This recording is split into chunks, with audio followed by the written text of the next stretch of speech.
Reminder. Okay. Join me, please, to begin just with a little moment of singing this verse from Psalm 121.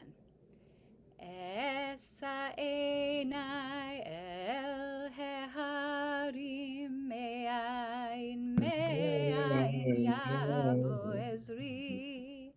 Esa einai el heharim me'ain yavo ezri. Ezri me'im Adonai. Ose shamayim ba'aretz, Ezri me'im Adonai. Ose shamayim ba'aretz. Parashat Vayera. And we begin with those words from the psalmist, which are describing the gesture that we make, the physical gesture that we make when we're in search of God, which is to lift our eyes. Esa einai el heharim, in that verse, towards the mountain. I don't know if the psalmist was reading Parashat Vayera when those words were written, but could be. I want to look with you at this smorgasbord of a parasha, and especially to look with, loving curiosity at this theme of sight and seeing, and the possibility that there's a connection between sight and awe, between seeing and having awe. As we hear in the Hebrew, the infinite form of to see, lirot, and the infinite of to have awe or to be filled with awe, lira. Both based on the same combinations of letters, just with some different vowels to differentiate one from the other. So one moment, so I can pull up. Okay, don't want to lose all of you. Hang on just a sec.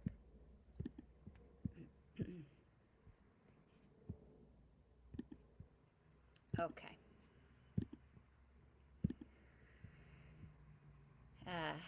So there's our title for today. Seeing is believing, or if I could have bent it a little bit to be, seeing is finding awe. I have, I'm going to put this way. I have a lot of the parasha, just the actual text of the parasha on this short source sheet, because I want to roll through several sections of it and look for the places that point to this theme of sight, of seeing, of lifting our eyes or lifting their eyes. So to begin, the name of this parasha, Vayera, is already a cue to how important the theme of seeing and sight is in this parasha. In this case, it's being seen or appearing. God appears to Avraham by now, Be'elone Mamre. Avraham has just been circumcised, and he is sitting outside his tent and perhaps healing. So we begin here in that moment when he's healing and sitting in the heat of the day. He has a vision of God. He sees God. Vayera elav Adonai. Verse 2, Vayisa einav vayar. He lifts up his eyes and he sees. And what does he see in this moment of expansive vision? 3 people standing before him. And as soon as he sees them, vayar, it says, I tried to bold the words where it points to this theme. I don't know if it's that visible to you. Vayar, vayarotz likratam. He runs to greet them. So I think this is one of the places that we say we should run to do a mitzvah like Avraham Avinu. Okay, so that's the famous beginning of the parasha, and from there we know that He runs to greet them. They immediately ask, "Where is your wife? Where does she happen to be?" And it's because they've come with a very important message for Sarah that she's going to conceive. Okay, I'm going to skip ahead now. This is still in the same parasha. Sarah has already given birth now. Isaac is born. And this now is going to point to the painful moment when Sarah feels she has to dismiss Hagar because of Ishmael, because she doesn't want anyone to overtake Isaac's position in the family. This verse 9 here begins, Vatere Sarai. She saw at Ben Hagar, the son of Hagar, the Egyptian. And this verb here, Vatera, she saw him. I don't think it means just she happened to see him. It has a bigger meaning here. She saw what was happening here. She saw that it was possible that this rival, I'm saying, is she depicts Ishmael as a rival, and she wanted to intervene and cut off the access that Ishmael would have to the family legacy and to the inheritance. Okay, and then skipping down to verse 11, Vayera hadavar ma'od. So Vayera here is not the same as Vayera as the other one. Here it's spelled with an ayin, so it's connected to that word ra, like bad, evil. Vayera hadavar ma'od. Abraham was distressed. He was upset. Be'enei. It says Be'enei Avraham. Something about his seeing, something about his eyes beholding what was happening is what makes him distressed. And verse 12, Vayomer Elohim el Avraham, God says to him, Al yera be'enecha, don't be distressed be'enecha, in your eyes. In other words, don't let your eyes be clouded over or modified by this upsetting interaction that you're seeing. You need to stay clear-eyed. It's as if God is saying to him. Okay, I'll keep going here. I just wanted to stop the share for a minute and peek and see. Myrna's not with us yet, is she? No. Okay, we'll keep going. Okay, Genesis 21. And here I really had to think of our own teacher, Audrey Lyon, who gave a beautiful drash on this on Rosh Hashanah. This is now the moment where Hagar has been cast out. She is in the wilderness with her son and watching him become dehydrated and hungry. In verse 16, she goes away from him as if it's too much for her to witness what is happening. Al ereh b'mot hayeled. Don't let me see. I don't want to see this child perhaps moving towards his own death. I can't bear the sight of it. And then as she is weeping in distress, God responds to her. And ultimately, here in verse 19, Vayifkach Elohim et eineha vatereh. God opens her eyes, and she then sees, in fact, that there's water nearby, and that Ishmael is not going to die. In fact, as it says in the Torah, he not only lives, right here in verse 20, it tells us he grows up to become a skilled archer, and we know that he goes on from there to live a very full life and to have a very important legacy. Okay, so continuing now with the Akedah, which is what I wanted to get to ultimately. The famous story of the binding of Isaac. And I'm thinking of Courtney in our group today. We looked at the Akedah last night in a different class that we're in together. So Courtney, you're getting quite a dose of this story. Loving it. Okay, well, I love having you with us, so I'm glad. This most dramatic, terrible, enigmatic, and compelling story of the binding of Isaac, which also continues to point us towards this theme of seeing and looking and being seen. So I think we're familiar with the opening of the Akedah. I'm going to skip ahead now to verse 4. Bayom hashlishi vayisa Avraham et einav vayar. On that third day, Abraham looked up and saw the place from afar, et hamakom merachok, the place being the location of the sacrifice. But again, this language of he lifted up his eyes and saw. So it's more than just a kind of a pedestrian seeing that we would do just with our regular eyes. Somehow this is seeing with visionary eyes, or seeing with God-seeking eyes. Okay, I'm going to skip down again. I'm just going on the assumption that people are familiar with the story, so I'm not going through all the dramatic individual verses here. Verse 8, Abraham is responding to Isaac's, inevitable and terrible question. I see all the parts, Isaac says to his father, I see all the parts of this project except the sacrifice itself. He says, Ve'ayeh haseh le'olah. Abraham answers him, Vayomer Avraham, Elohim yireh lo haseh le'olah. God will show us. God will reveal. It will be visible to us. So have faith.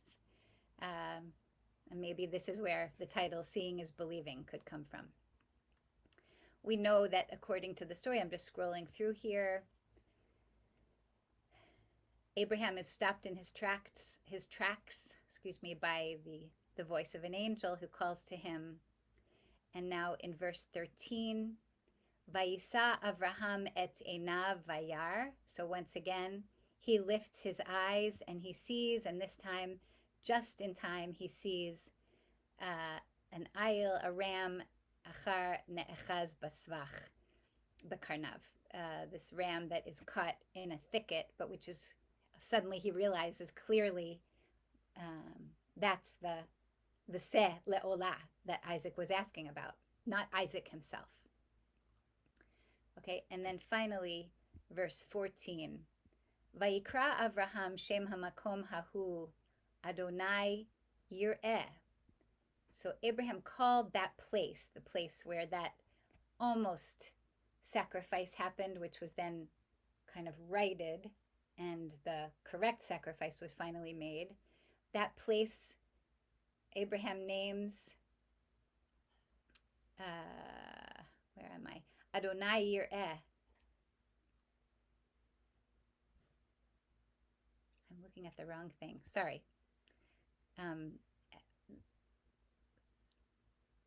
This is the place of godly vision. Asher ye'amar hayom bahar Adonai yera'eh. On the mount of this place, Adonai yera'eh. Again, a godly vision, a place of expanded sight, not just regular sight. Okay, so there's a whole lot of commentary that I want to walk through here on this, but I guess I just would like to pause here for a moment.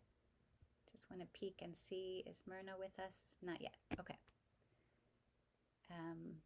Just want to stop here and see, are there anything anybody wants to say before we dig into some commentary? Go ahead, Gil. Don't forget to unmute. Yes, thank you. The language is similar to the previous incidents where an angel stopped somebody, told somebody, came down and helped talk to somebody that was with Hagar in the desert. Yes. And she says, she called the Lord and said, "You are El Roi, the God who sees me." It's the same language in the same kind of incident. Yes. Where she sees God. And thank you. Thank you so much for pointing that out. I skipped right over that.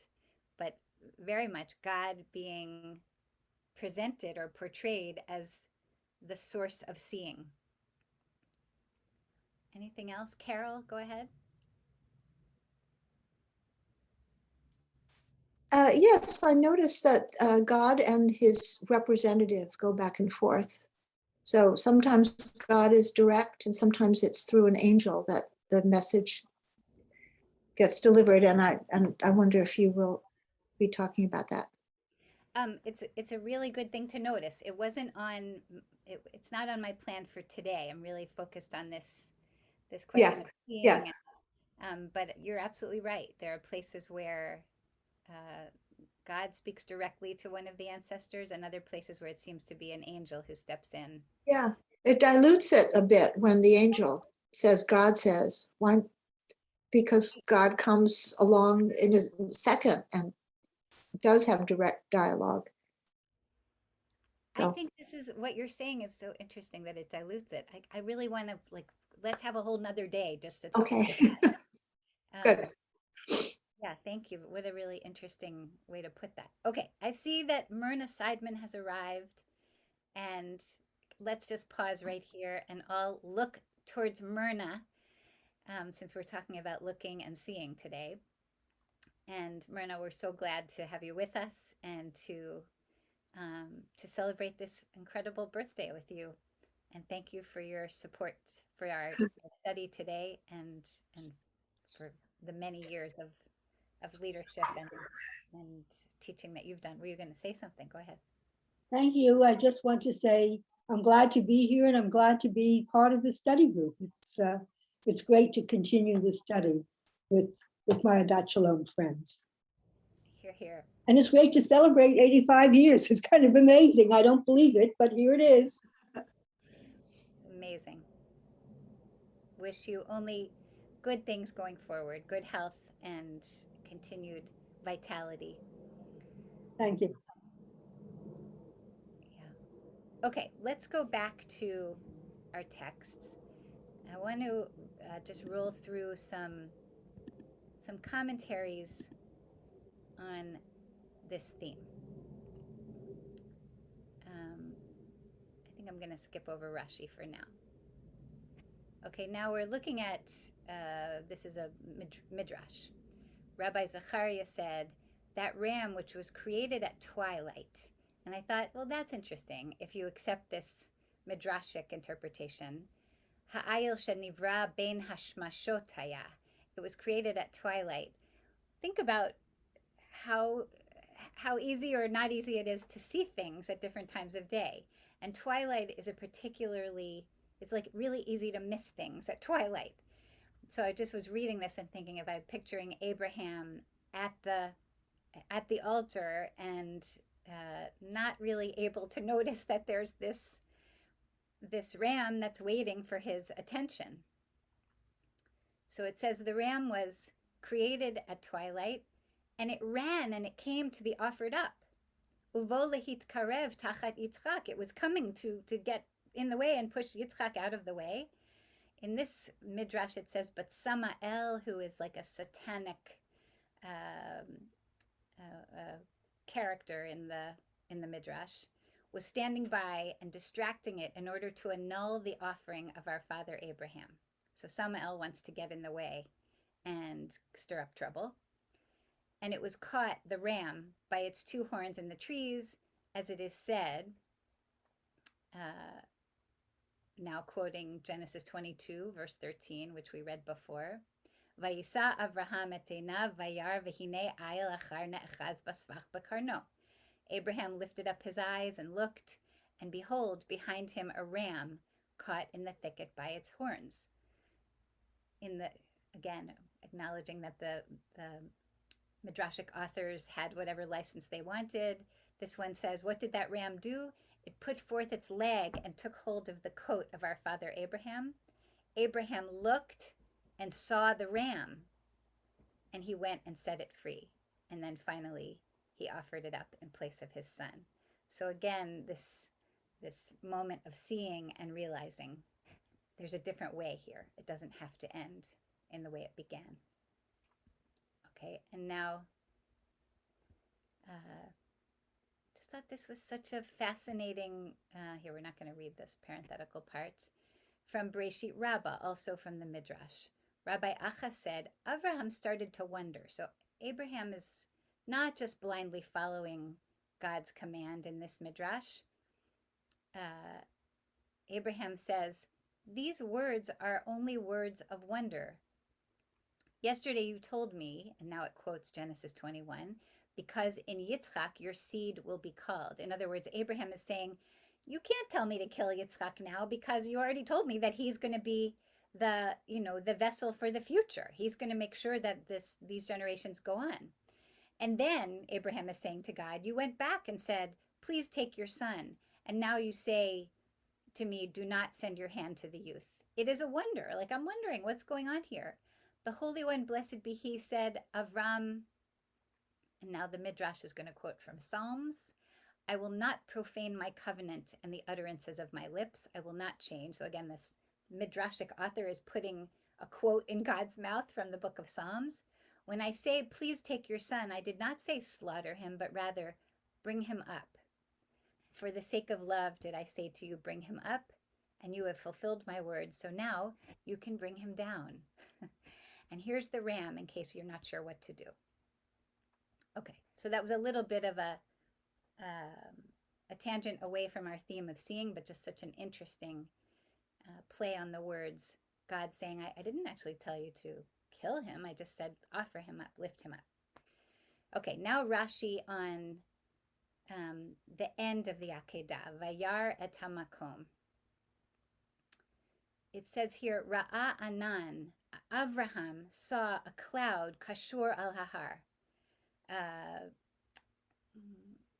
like connected to, resting on the mountain. And, this is where the Midrash is playing with an image that's going to come much later in the Torah, of course, as God travels with the children of Israel as a cloud by day and a pillar of fire by night. Here, all the way back in the Akedah,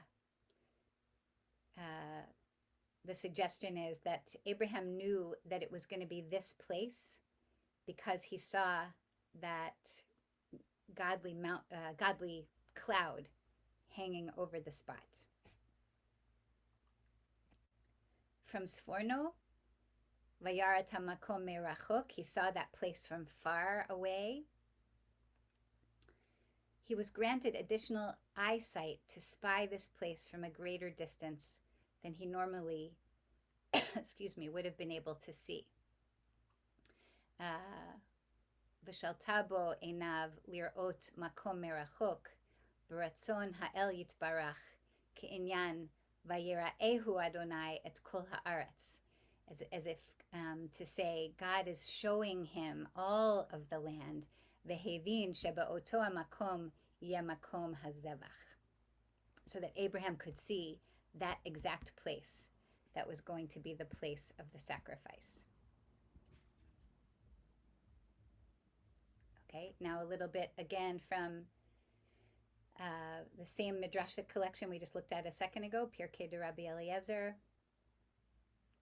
On the third day, they reached a part of their destination. When they reached that place, they saw the glory of Shekhinah resting on top of the mountain, as it is said. And now it's going to quote, Bayom hashlishi vayisa Avraham et einav vayar. On the third day, Abraham lifted up his eyes and saw the place far off. What did he see? Where are we? Naratzvad. He saw a pillar of fire standing from the earth to the heavens. Abraham understood that the lad had been accepted for the perfect burnt offering. So in this midrash, it's a pillar of fire that he sees. So again, it's playing with this notion that Abraham is not looking with regular eyes here. He's having all kinds of visions as he approaches this terrible task. And maybe it's those visions that get in the way of him seeing the ram or ultimately help him see it. Finally here, this is a commentary from Musar tradition. And I was drawn to it especially because I'm so curious about the way the Hebrew works here. As I said at the beginning of the hour, to see, lirot, and to have awe, lira'ah. And are they somehow connected? I think they must be somehow. one who wants to have deep comprehension and contemplate some issue needs to attach his intellect to the holy temple. So to sort of tune your antenna in that direction. A sign for this can be learned from the verse, and now he's quoting from Job. I raise my cognizance to the distance. And the author here is using the proof text from our reading today. He saw the place, meaning the site of the temple, in the distance. Vayar et hamakom merachok. So there's a feeling of Abraham being able to see the future and to summon his own sense of awe in that seeing. Okay, and then I think, yeah, this is the last commentary I wanted to just put before you from Da'at Zekenim. Hashem Yira'eh, or Adonai Yira'eh. The name of the attribute of mercy of the Lord will become manifest. It will be seen. According to our author, the name is meant to demonstrate not only to God, but to mankind that at this place, Avraham had demonstrated the ultimate degree of being in awe of the Lord by willing to sacrifice his son to him. So here, Dikra Adonai Yira'eh, Sheritzoni v'chefzi lishchot et b'ni ka'asher tzivani. But again, looking at this reading, is it possible to say Adonai Yira'eh, to read that same exact spelling, Yod Resh Aleph Hey, also as Yir'ah, awe, a feeling of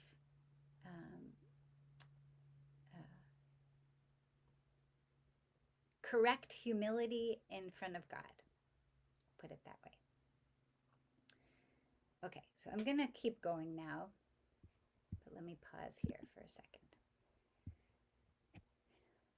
One of the things that's so striking in this parasha, but especially in this Akedah story, is how quiet the characters are. So there's enormous drama unfolding here, and there's very, very little dialogue. Isaac has only a couple of things to say, right? Isaac says, where's the offering? And after that, we don't hear from him. And the Midrash, it goes in several places to talk about how wounded Isaac was. Even though he wasn't ultimately sacrificed, he was maimed from this experience. Okay, and so here I want to go back to the text. Hang on. Okay.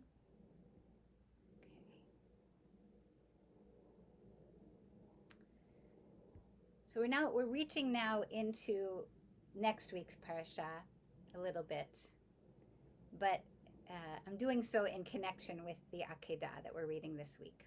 So now we're in Genesis 24, verses 63-64. Vayetze Yitzchak lasuach basadeh.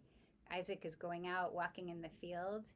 Lifnot arev, as evening was coming. Vayisa einav vayar.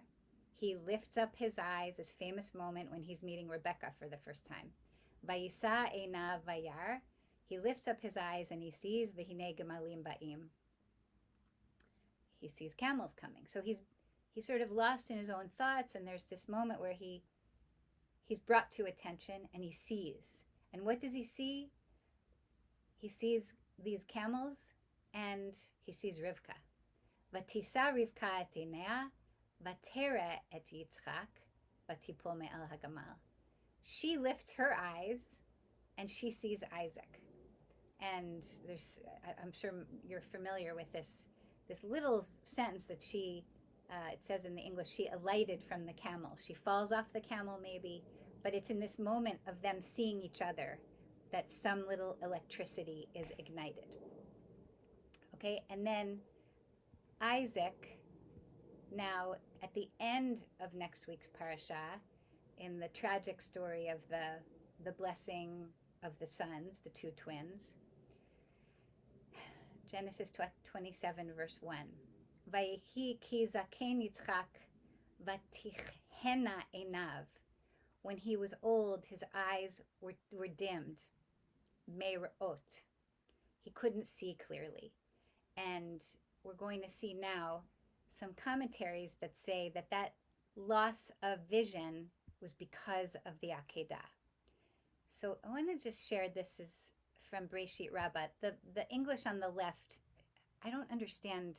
I think they were trying to translate a different part of Breshit Rabbah. I left it there because it sort of suggests a little bit of what's going on here in the Hebrew. But let me see if I can walk you through this Hebrew. Very, very beautiful. So the Midrash here is commenting on Isaac's loss of sight. So I'm going to go right here. Vayehi ki zaken Yitzchak vatichena einav. That's the verse we just read. When he became old, his sight was dimmed. Davar acher, another way of thinking of this, meirot, from seeing, mikoach ota re'iyah, from the strength of this seeing. And what is the seeing that we're talking about?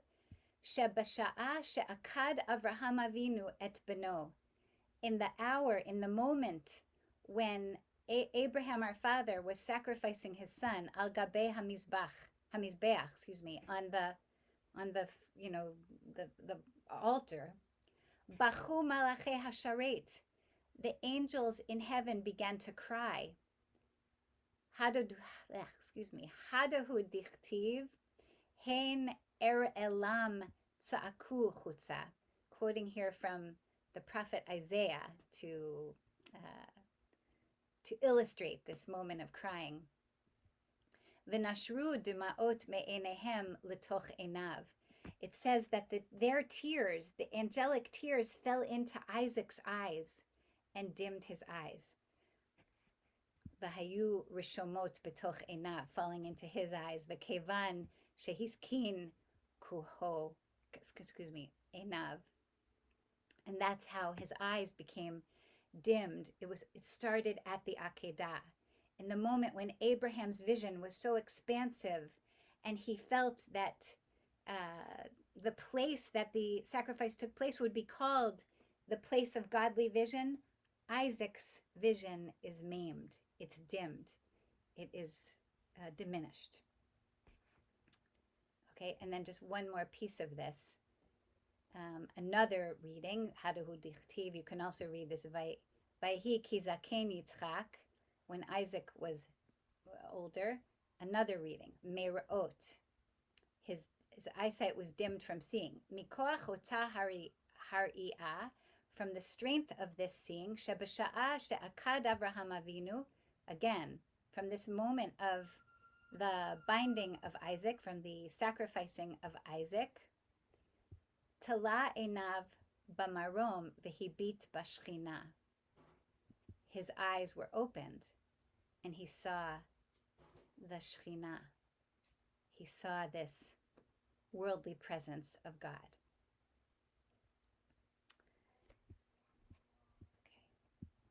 Okay. I want to share with you one last thing, and just be patient with me for a moment while I set it in the right place. Here.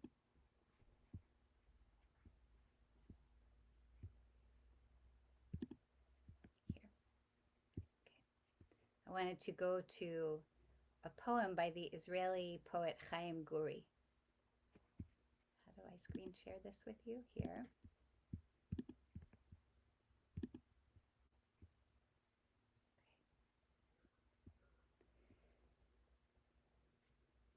So Chaim Guri, and this I want to express appreciation to Rabbi Steve Sager, who translated this into the English. The ram came last, and Abraham did not know it was the answer to the boy's question, his first strength in his waning day. The old man raised head. When he saw that he was not dreaming, that the angel stood firm, the knife fell from his hand. The boy freed from his bonds and saw his father's back. Isaac, as the story is told, was not sacrificed. He lived a long life. He saw the good Ad or enav kaha, until his eyes dimmed. But that hour he bequeathed to his descendants. Chaim Gori says, they are born with a knife in their hearts. Aval et hasha'a hahi horish letze'etza'av hem noladim uma'achelet bilibam. So stop the share now and bring us back together. And I see some comments coming in the chat. Yeah, Steve, I hear you. So many examples of the seeing. So I admit that I realize it's a lot to take in. So I hope you won't feel too overwhelmed. But I just was so fascinated by this, the number of times that the text pushes us towards what does it mean to see, and what happens in this final portrait of Abraham and Isaac, where Abraham's expansive seeing turns out to come at the expense of Isaac's seeing. So I see a few hands are up here. I want to start with you, Luther. Somebody just wrote to me and said, today is your birthday. Well, yes, it is, but I'm not 85. Okay, well, as my Aunt Lenore always says, every birthday is a special birthday. So Thank you. happy birthday to you. And please jump in here. Okay, well, I'm kind of thinking about what happens with Isaac. And, when people experience extreme trauma, which Isaac certainly did. I mean, his father appeared to be trying to kill him, you know. It changes it changes one's perceptions, and on a cognitive level, people with PTSD don't always think clearly. So their perceptions are dimmed. And to me, the midrash is about the connection between the Akita and Isaac's loss of vision later on. It really rings true because of that. Because when you've been through something like that, you're not going to see clearly. You're never going to see things the same way that you did before. Amen. And it leaves us, I was going to say last night we had a class that we started just a week ago for people exploring Jewish identity. And we looked at the Akedah, and one of the participants in the class, I think, expressed what many of us feel about this text, which is, I can't accept this. I can't accept this as an ancestral story. And I think we all feel that pain.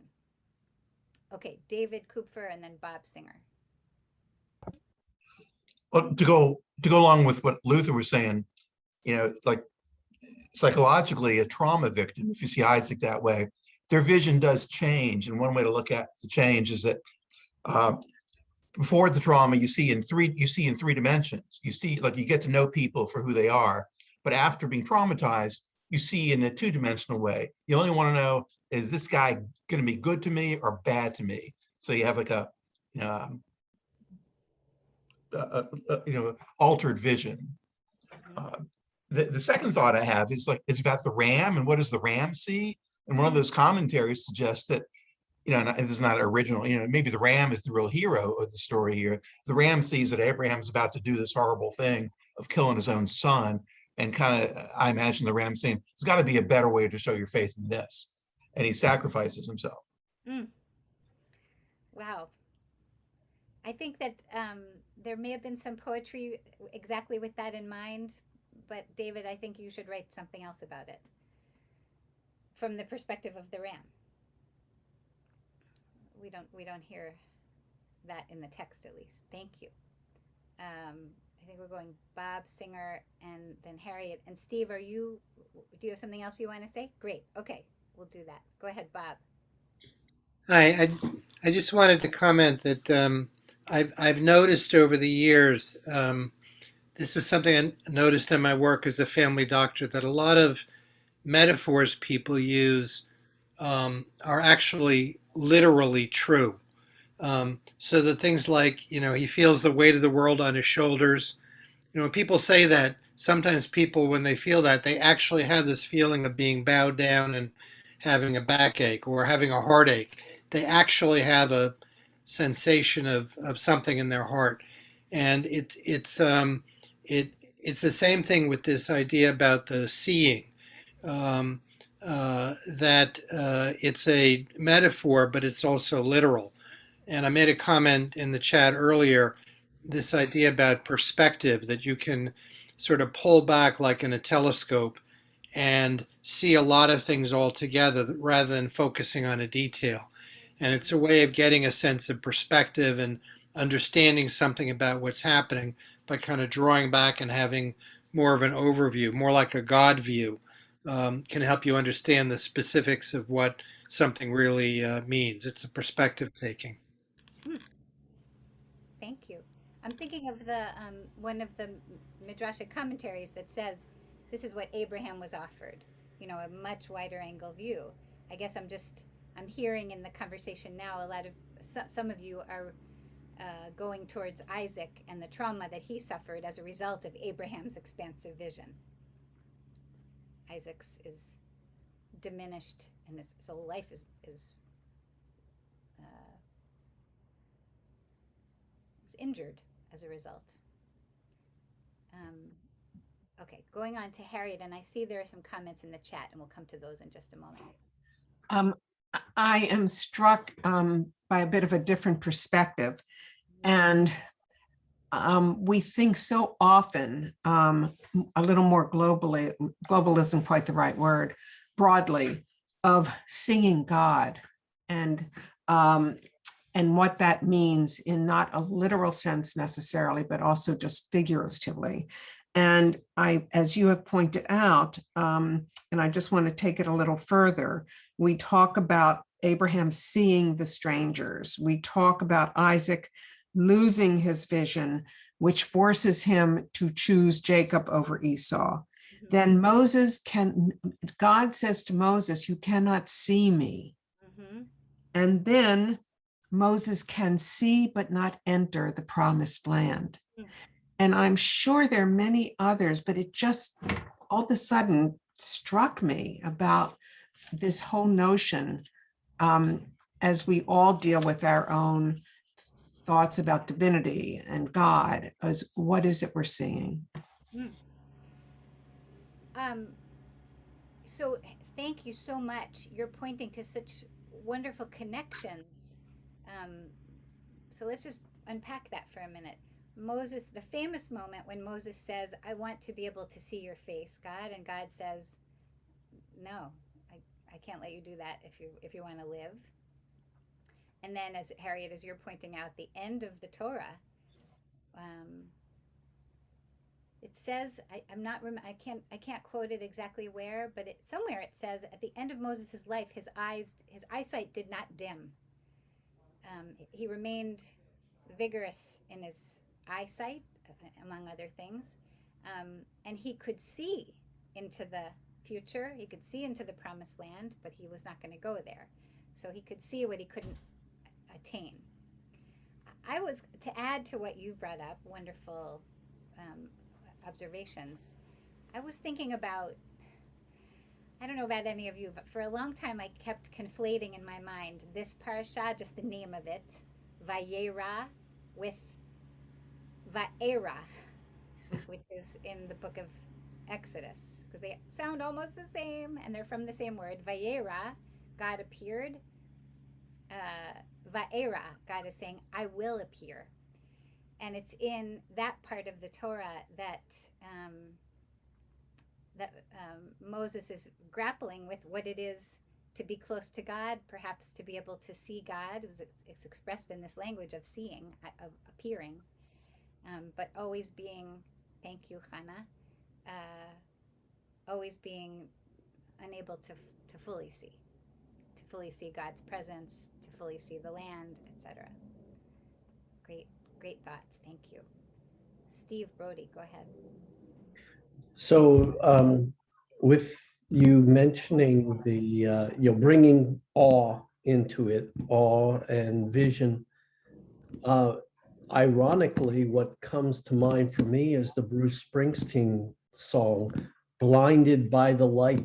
Mm.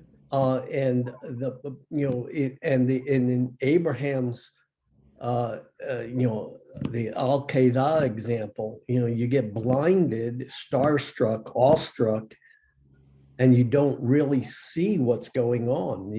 And that can border on fanaticism, which we see in others that may say, I've had this God experience, or I've seen the prophet, or I've seen whatever, and don't realize that they are truly blinded by what's around them, or what's going on, or what they are about to do in the name of that awesome moment, so to speak. Mm-hmm.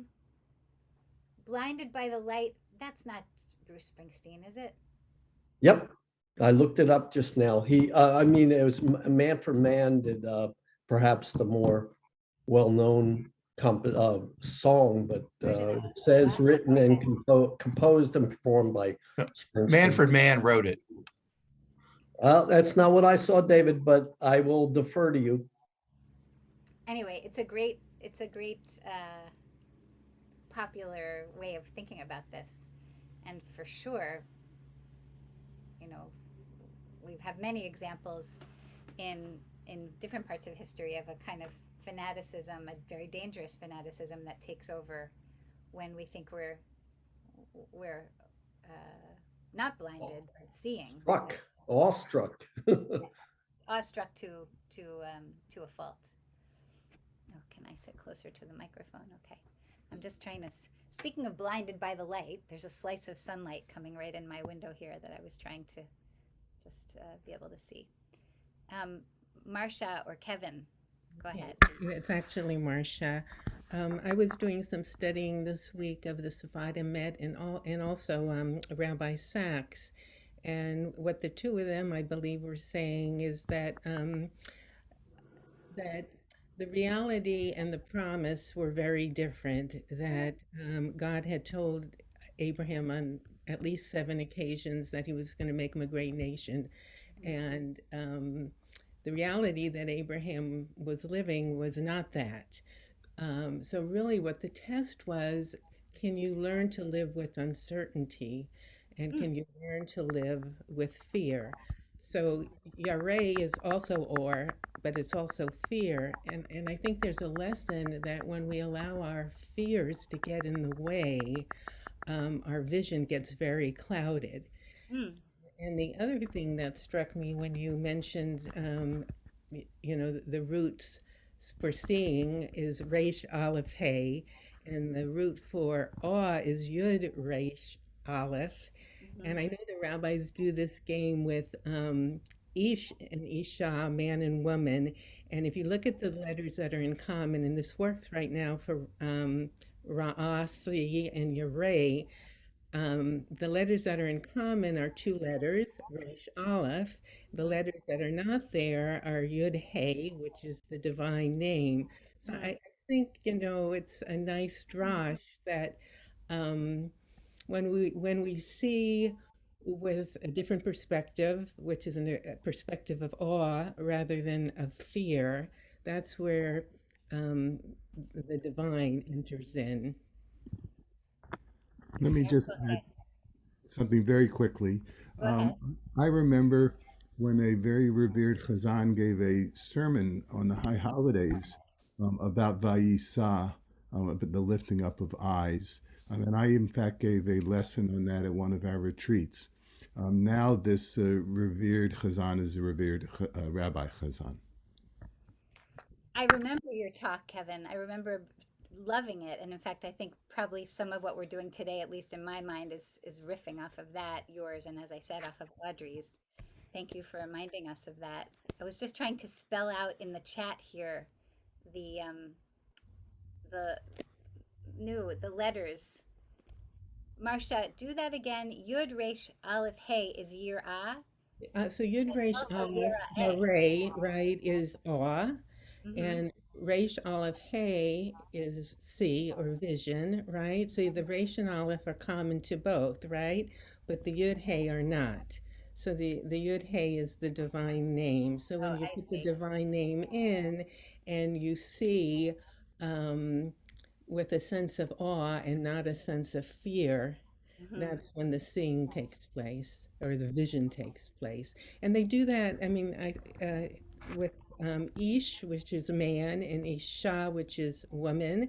So Right. if you take out, so if you have the aleph in the shin, that means fire or passion. So the Mm-hmm. midrash, I believe the rabbis made, and I don't remember which rabbi, was, male and female can create passion, but only when the Yud Hey has entered into that word, right? Divinity enters in, and that's when it becomes holy. Mm. Thank you. You can see in the chat, I just typed in some of these letters. I feel like, I don't know what the rules are about writing out names of God on the internet when we're, like, what happens when we turn off the call? Is that like erasing God's name? I hope not. But anyway, just interesting to see it spelled out literally. I thought there was one more person who had their hand up. No? And so good. So I wanted to, oh, thank you, Luther. That's actually a great answer. I appreciate that. So I wanted to just go to the things that people are sharing in the chat. Marilyn, you're going to the funeral of your friend who was blind. Is this Rhonda Weiss? Mhm. Yeah, so I want to just acknowledge, I know there are many people in our community who knew her, and wish comfort for her family and her loved ones. Go ahead. My comment doesn't, I don't really have any illusion of tying into the discussion particularly, but just that I just had to, we just felt like we had to say it since everybody was talking about vision and Yeah, I think what you've written here is beautiful. This beloved friend Rhonda Weiss, now Zichrona Livracha, who was blind, led services with her Braille Siddur regularly, and as David Saradsky also shared with me, she chanted Kol Nidre this year, and as Marilyn, as you're saying, helped everyone around her see more deeply than those of us who actually have sight would have seen. So thank you for that. It's beautiful. There was one other person here.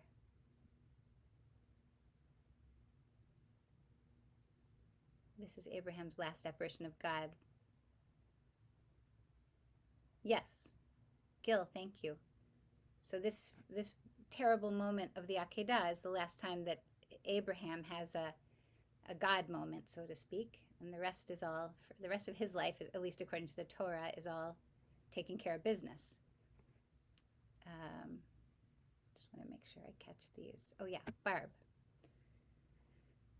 Perhaps it is at the precipice of major moments that our eyes are open to truly see and be filled with wise perceptions. You saw that this past week as your family offered laser accurate observations about Marge, your mother-in-law. What's the lesson? You're saying that to cultivate that ability to see in those moments that capture our attention. Do you want to say anything more about that? Yeah, yes, just briefly, maybe that's a lesson that we need to be open to the possibility of seeing more broadly on a more regularly, and not wait for that precipice moment, that akada like moment. It doesn't have to be but that we should look around and take in the view. Hear, hear. I wish that we wouldn't have to experience this kind of trauma that our ancestors are experiencing in this story to wake up our ability to see. But if we surveyed ourselves right now and looked at the moments in our lives that have been strong enough to awaken our vision, I think we'd have to agree that we've had at least some experiences, even the traumatic ones, that help us see what we wouldn't already see, what we wouldn't have otherwise seen. I'm also thinking of the song that you often sing, Rachel, "Open up our eyes, teach us how to live." Mm-hmm. Right. Yeah, the words that lead us into the Shema,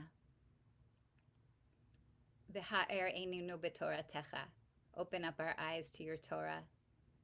And then it says, V'dabek libeinu b'mitzvotecha, and make our hearts cling to the mitzvot. But first it starts with opening the eyes. Yeah, go ahead, Audrey, please. Just real briefly, I forgot what podcast I was listening to, but it was an interview with a rabbi who was saying that we have a responsibility when we actually go walking, and many of us are doing a lot of walking right now, that when we go walking, we should look up. That rather than looking down, it kind of keeps us in our small little world, and all the troubles of the world kind of are manifested when we look down. But when we look up, we have this expansive ability to see and to see possibilities and to kind of clear our heads. So I think we should all, when we go on the million of walks that we're walking on, spend more time looking up than looking down. And I think it'll be very helpful to our mental health. And in some cases, even in this Parsha, the advantage of looking up has really been beneficial to everyone involved in these stories. So there's a lot of truth in that. Yes, absolutely. I want to bring this to a close. Thank you so much, Audrey. By going back to our psalmist, to Psalm 121. Often think of, the Torah is here for learning, and the prayers are here to help us envision and aspire to the life we aspire to. Before we go to that, I just couldn't help but think of, Audrey, when you were speaking just now about the importance of lifting up our eyes. I had the opportunity yesterday to visit with Rabbi Manny a little bit, and which I haven't seen him in person since the pandemic began, so I felt very fortunate. And he's managing well, managing pretty well. Anyway, it was Rabbi Manny who once told me to think of this thing of looking up in terms of our ancestors, that it's one of the ways that the children of Israel differentiated themselves from the Egyptians, because the Egyptians look down at the Nile. Israel looks up at the heavens, because there is no Nile in Israel, so we have to look up always to see if the rain is coming, when the rain is coming. So much to take in here, and probably more than we could fit into an hour. So thank you all for just kind of letting this wash over you and for bringing your insights. I just invite us to end by singing today, Esa Einai El Heharim, and to cultivate for ourselves that ability to see broadly, to look up, not only when the Akedah is coming in our lives, but at all moments, and also not to be blinded by the light. So join me, please. Esa einai el heharim me'ayin yavo ezri. Esa einai el heharim me'ayin yavo ezri. Ezri me'im Adonai. Ose Shamayim va'aretz. Ezri me'im Adonai. Ose Shamayim va'aretz. Everyone, thanks for tuning in.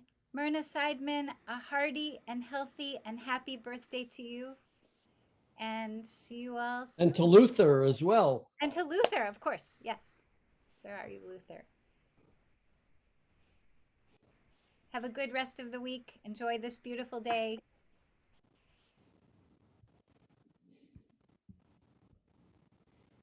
Thank you, Rachel.